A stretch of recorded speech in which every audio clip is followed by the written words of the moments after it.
آپ کو لیے چلتے ہیں کراچی میں، جہاں ایس ایس پی ضلع کرنگی طارق نواز کی ہدایت پر تھانہ عوامی کالونی پولیس نے دوران اسنیپ چیکنگ کارروائی کے دوران 2 ملزمان کو گرفتار کیا۔ اس حوالے سے مزید تفصیلات جانتے ہیں کراچی سے ہمارے نمائندے جاوید محمود آرائی سے۔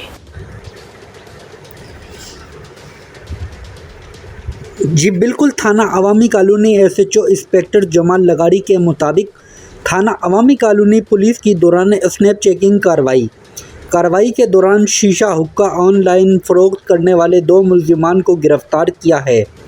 گرفتار ملزمان سے 8 عدد شیشے حقے دیگر سامان سمیت برآمد کیا ہے۔ پولیس کا کہنا ہے کہ ابتدائی تفتیش کے دوران ملزمان سے انکشاف ہوا ہے۔ گرفتار ملزمان شیشہ حقہ کرائے اور آن لائن فروخت کرتے تھے۔ گرفتار ملزمان کی شناخت سائم اور بشارت کے نام سے ہوئی ہے۔ گرفتار ملزمان کے خلاف مقدمہ درج کر کے تفتیش کا آغاز کر دیا گیا ہے۔